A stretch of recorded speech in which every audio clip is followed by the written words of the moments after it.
Hi, I'm looking at this amazing data here at Covid-19 healthdata.org, and I want to share with you some of the things that I'm seeing in here. In the United States, it looks like we're going to have the peak resource needs on April 15th.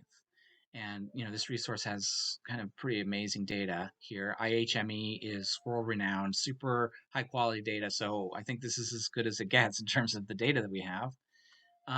And then trying to understand how things are happening in different parts of the country. Where I am in Washington State, we're in a situation where we're not likely to exceed our total number of beds needed, but how we're likely to be about 100 beds short in terms of ICUs.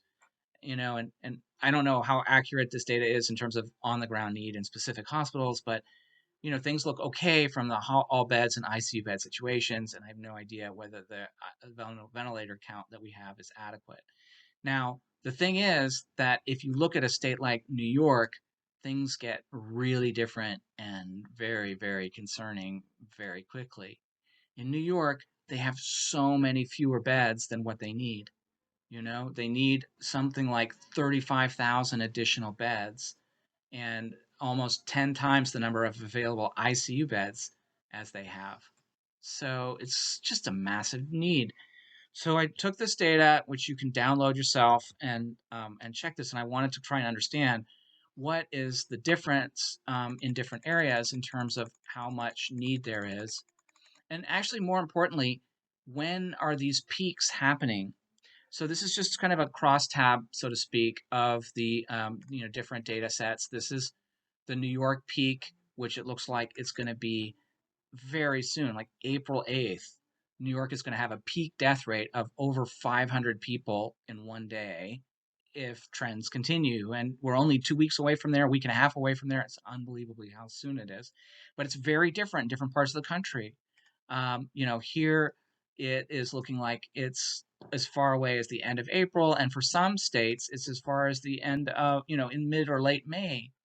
So there are highly different localized situations in different parts of the US.